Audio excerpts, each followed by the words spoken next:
Друзья, в Псалме 118, в стихе 15 сказано следующее: «О заповедях Твоих размышляю и взираю на пути Твои».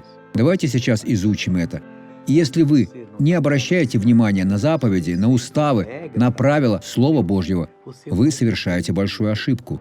Вы не обращаете внимания, не размышляете. Но если вы размышляете и просите Бога наставить вас, вы попадете в цель. Почему, доктор Суарес? Потому что у вас будет возможность взирать на пути, которые Бог вам покажет. Это пути процветания, мира, исцеления, успеха в жизни. Вот что Бог хочет сотворить для вас. Этот человек взирал на пути Бога.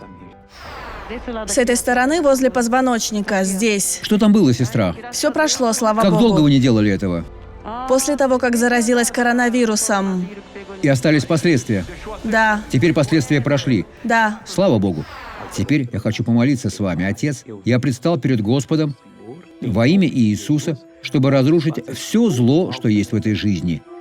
Я говорю дьяволу: забирай все, что принес, и убирайся, больше не угнетай, уйди во имя Иисуса Христа. А вы скажите: благодарю Бог, благослови вас Бог.